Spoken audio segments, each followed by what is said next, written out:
This program is brought to you by Emory University.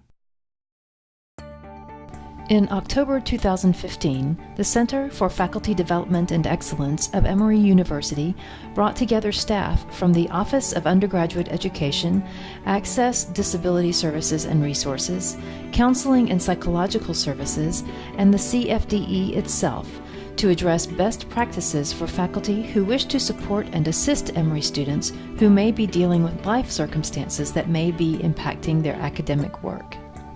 Speakers discussed how to best support students who must navigate campus with physical and/or learning disabilities, students who may be struggling with mental health conditions, or students who, for a variety of reasons, may be having a hard time adjusting to university life. Presenters were Kate Dubler from the Office of Undergraduate Education, Ann Winarski, CFDE Dean's Teaching Fellow, doctoral candidate in clinical psychology, and counseling center intern who sees clients in the Emory Psychological Center. Jane Yang from Counseling and Psychological Services in Campus Life, and Allison Butler from Access, Disability Services and Resources. In the first of this two-part video, Kate Dubler and Ann Winarski present. So yeah, I work with the Office for Undergraduate Education, so the first thing that I want to state is that I work pretty much with Emory College students. So anybody in Emory College of Arts and Sciences, that's really our core group. Whereas Allison Butler, Jane Yang, they're working with all kinds of students, graduate, professional, as well as undergraduate students. So, but as you can see in these articles from the Chronicle, things that we're seeing, for example, in Psychology Today about they've done a recent series of articles about resiliency among college students, so ages 18 to 22. So there have been a number of articles about that. Then also the recent piece on trigger warnings, that kind of thing, that came out in the Atlantic recently. So these are all things that tend to address college students primarily, but so that's kind of what I'm focusing on. And Kate, can I just start for 1 second? And I also wanted to let you know that how this even got started. We see this as the beginning of a conversation, and really what it was is Kate kind of came, sent me an email and said, Donna, at OUE we're seeing some changes and kind of how the students that are coming and the kind of issues and challenges that they're having. Do you think that faculty would be interested in how to deal with this kind of, I don't want to say changing demographic, because I think a lot of times demographic means international students or race or ethnicity, but the ways in which students are being challenged differently or the challenges that they're coming up against. So I said I think that sounds like a great idea. We kind of got some other folks who I think can speak to how we can best serve our students as faculty. So that's how we're here today. Yeah, and it kind of also stemmed out of conversations I've been having with faculty members just about individual students as well. Concerns about students who are really struggling with issues that were going on outside of the classroom. So whether it happened to be family troubles, mental health, physical health, anything like that, I've had a lot of conversations with faculty members about, okay, well, how do I handle a situation like this? What happens if a student is really struggling, not coming to class, not turning in assignments? Can I fail the student? And just kind of talking through and saying, well, yes, you can fail a student. It's fine to do that if they're not following through on the work that they're supposed to be doing here. So it also kind of the idea for this kind of came out of me realizing that I was having a lot of these conversations with faculty members and just kind of getting a broader conversation going across campus about how we can better support these students. At OUE, we have this, for lack of a better term, a case management system that pretty much stems from faculty reports, faculty concerns about students. And so we have this online form that we use through Assist, which is our scheduling and case management tool. And basically what happens is if a faculty member is concerned about a student in their class, they can submit this form, and it enters our case management workflow. And what we usually do is we ask the student to come in, meet with one of our academic advisors, and then from there we can, the student may be referred to our case management team, which is comprised of people from the OUE deans, the assistant directors of advising, Allison and ADSR, and some of her colleagues, and then also a case manager in campus life. So it's an interdisciplinary team that meets once a week. We actually just had our weekly meeting this morning, and we discuss student cases. We go over what exactly we're hearing from faculty members about the student not attending class, that kind of thing. And then, we kind of come up with ways that we can best support the student as they either, work through the issue that has come up, work through their academic struggles, that kind of thing. So that's kind of more of our internal process, and I can talk more about that or answer more detailed questions about that later. Whenever we get a concern in from a faculty member, these are usually the concerns that we get the most. So students aren't showing up for class. For usually the average, I tend to say, it'd be like a week or 2 weeks before we hear from a faculty member like, hey, this student just isn't popping up on they're not coming in. If a student misses exams, does really poorly on exams, if a student isn't turning in writing assignments, or is routinely tardy to class. Sometimes students, this especially comes up in written work, I feel, will disclose issues that are going on outside of class that are affecting their ability to be a student. So these are the most common ones that we get. I would say the most common one, though, is probably absences, like pretty consistent absences. I think, the common one that I see is about a week, okay. But I think coupled with, if a faculty member is reaching out to the student and said, hey, I haven't seen you, I didn't get your paper. If you don't hear anything back, that's usually a pretty good indication, I would say that's a pretty good sign that you should maybe submit a form and we can take a look. And that's something that I try to reiterate to students when they do come into my office. If they've been kind of through this process, the first thing I say is, you are not in trouble. This is not like being called to the principal's office or anything like that. You're not in any trouble. There is no mark on your record. We just want to make sure that you're doing okay, first of all. And if you need any kind of assistance, let's talk about it. Because sometimes, especially maybe like this time of the semester, we're getting some concerns in, and we'll run an APB and we'll ask, the professors, all of the students' professors, what's going on. It may just be one class, and they're planning to withdraw from it, right. And that's pretty fine. That's pretty straightforward. So, but no harm, no foul with this. So those are the most common types of concerns. This is some of the data that we've pulled recently. Last academic year, we had a total of 740 individual concerns come in. So we had a lot. We didn't have any data for spring 2014 that I could get right away. During the fall 2013 semester, we had 280. So we do have a lot of them come in. And they vary. They're not all really intense or complicated or anything like that. Some of them are simply cases of the student is planning to withdraw. They haven't been attending class for that reason, and that's pretty much it. But we have we do have a lot of kind of flow and traffic through that case management system.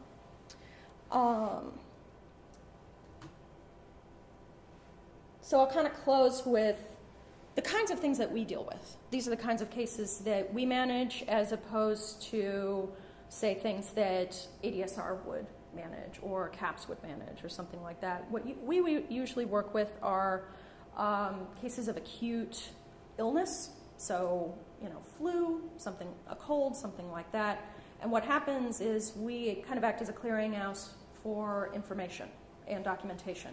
So a student can go to the doctor to treat a cold, flu, something like that, just kind of a bug, come through our office, bring documentation, and then we can notify the student's instructors that we've received confirmation and it's been going on from these dates.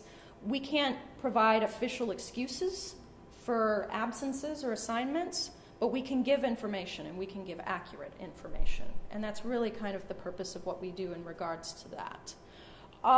We'll also work with students who are dealing with family emergencies, like deaths in the family. The way we kind of work with that in documentation, or at least this is the way that I handle it, is I don't ask for an obituary or a death certificate or anything. I just don't feel comfortable doing that. I want to respect the student at that time. But what I do is I ask one of my colleagues to send a letter of condolence to the student's family.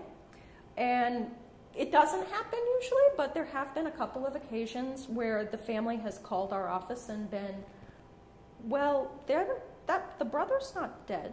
So we find out if, a family member has been hastened to the grave in that sense.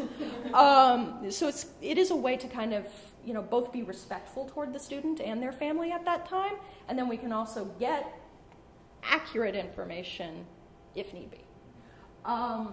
So those are the kinds of issues that we handle. It's mostly acute illness or family personal circumstances, and we really kind of act as a clearinghouse of information and documentation so that we can protect the student's privacy, and at the same time you all can get the information you need to make informed decisions about whether or not to give, an extension or whatever you decide to do.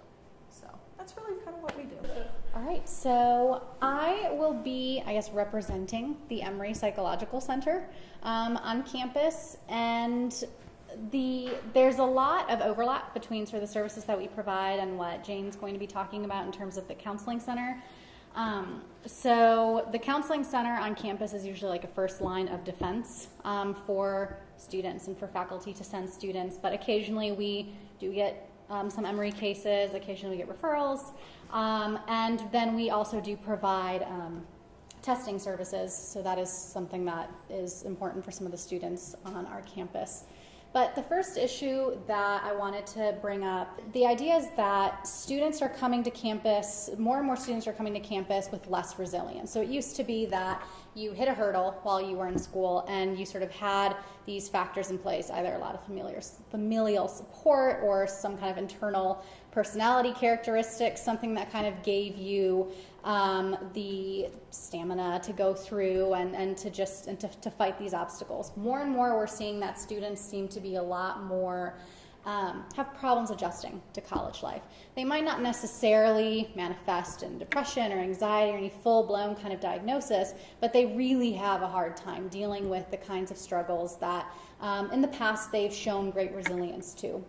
It's this idea that resilience and bringing resilience in students is becoming more and more challenging, and faculty across campuses are noting that this is a significant issue. So the other thing that we wanted to make sure that we brought up today is aggression and sort of risk assessment for kids who are at risk of aggressive behaviors. It's certainly something that's been in the media lately.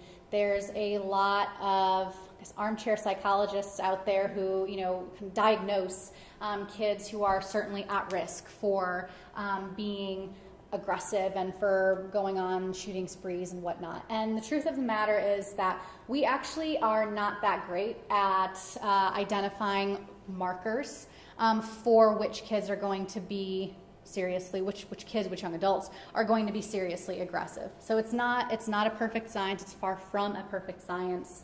And despite what you might see on Criminal Minds or whatever shows are out there, there's no one profile for school shooters' aggressive behavior. There are certain factors that you should be alerted to as faculty if you see these, especially if you see them kind of all clustered together. These are things to be aware of. So if you start to notice unusual behaviors in the student, especially if, let's say, at the start of the semester, this is a student who always came in really nicely dressed, super ready to go, always wanted to contribute, and all of a sudden they come in and they look like they haven't showered in 3 days. They look like they're really upset about something. They're very frazzled. They might act out in class in a way, for example, you'll be talking about a subject that seems pretty benign and they get really heated about it. And they get really aggressive verbally toward you or some of the other peers in the class. They demonstrate problems with authority. Again, that will most likely manifest toward you as the instructor, or if your TA comes and tells you, hey, in this lab section, like this person doesn't let me get a word in. They're constantly questioning my authority. They're putting me on the spot in front of the other students. It's really making me uncomfortable. That can be a flag. Again, they get easily provoked. They want to fight about everything. And again, sometimes you see a lot of this overlap with just like general personality quirks. Some people are just not very nice. It doesn't necessarily mean that they're going to go out and be killers. So again, this is why if you see these kinds of behaviors, don't feel like you as the professor have to diagnose and definitively say, this person is at risk for being a school shooter. I need to immediately get them help. If you're concerned about the behavior, do your due diligence, speak to the student and say, hey, I've noticed that there's a change. I'm wondering if maybe you should talk to somebody. That's kind of the safest route. The last point of sort of the characteristics, the cynical shyness, that's one that has been getting attention more recently. So when we see like kind of markers for kids who, and for young adults, for teens who display cynical shyness, these are the folks who try to reach out to others. They would like to have friends. They would like to be able to socialize with others. But for whatever reason, they have perhaps certain personality, social quirks that kind of put them off to other people. They have a hard time interacting with other people, and so they feel like others have sort of pushed them aside. And as a result, they're more likely to act out against others. But again, it is not a one-to-one correlation. Not every child, adolescent, young adult who shows cynical shyness is going to go out and be a school shooter. So with all of these, it's very important to sort of use your discretion, and if you're concerned, refer out. Risk factors or markers for depression. And again, I think as Jane was saying, again, we're better at this than we are at homicide, but this is absolutely not a perfect science. There is no one particular behavior that absolutely predicts whether an individual is going to or at risk for attempting or completing suicide. But there are, again, certain things that you can look at, particularly when they cluster together, that can alert you to, ooh, something's going on. This person should be assessed.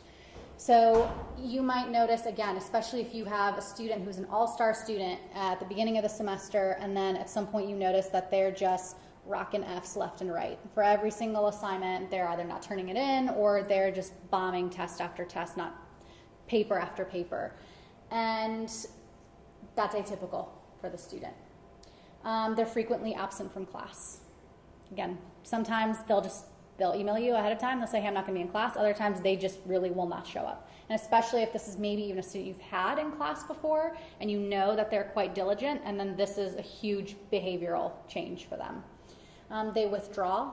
They don't want to participate in class discussion. They don't really want to socialize with the peers in the class. They just kind of want nothing to do with anyone. Again, they just don't physically look like they normally do. They're presenting as, males might not shave their facial hair, whereas normally they would have. Their hair is kind of a mess. They look like they haven't showered for days.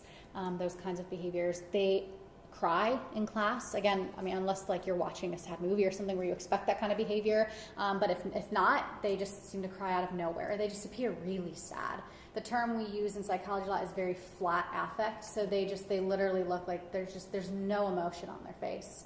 Just kind of beaten down.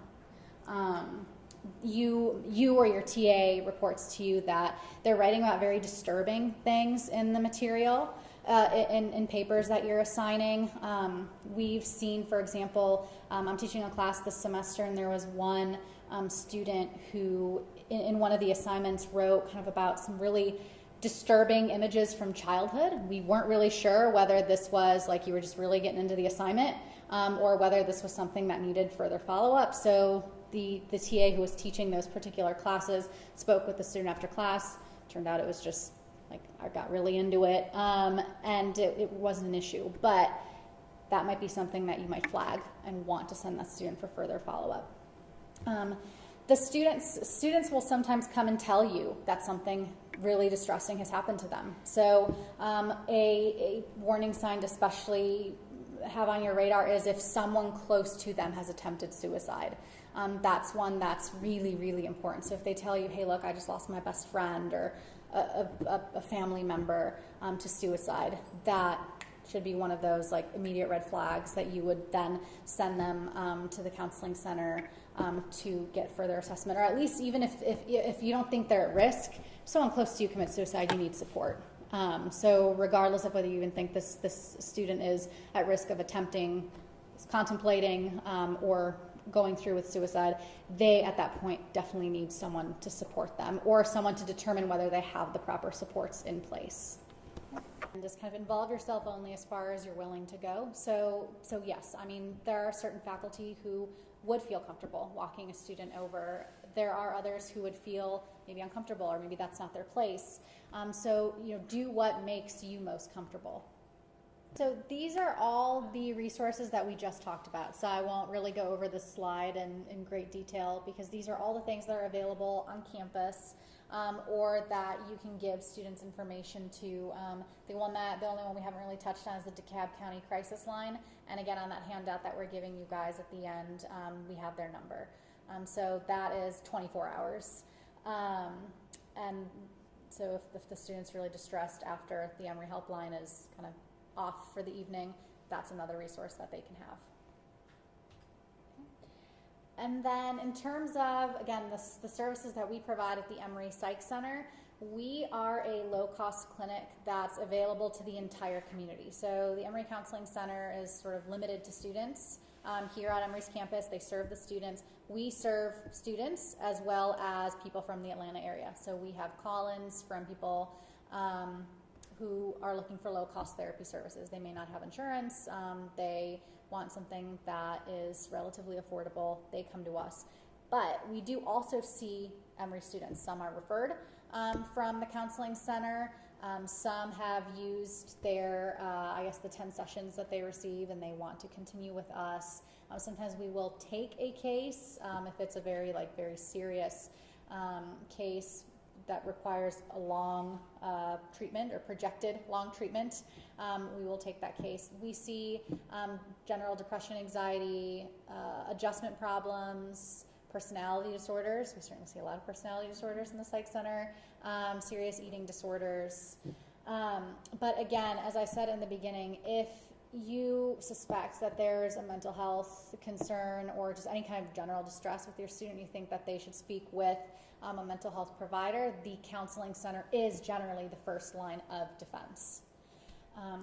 The other thing that we do is psychological testing for learning problems. So if a student believes that they have some sort of underlying learning difficulty in like a specific subject area, or they think they have an undiagnosed attention deficit hyperactivity disorder that is contributing to some of the problems they're having paying attention, we do provide low-cost testing services. So that is a service that we provide. It's not rolling, unfortunately. We students who would be interested in that service have to call in at certain times of the year, and we select a few cases for our graduate students every semester. So there's no guarantee, basically. We do tend to, we don't tell the students this, but we certainly we like to prioritize, obviously, our own. So if we do have students call, we do our best to get them in for testing. But if you happen to have only 4 graduate students and they all want to test children that semester, you're probably not going to get in that particular semester. The preceding program is copyrighted by Emory University.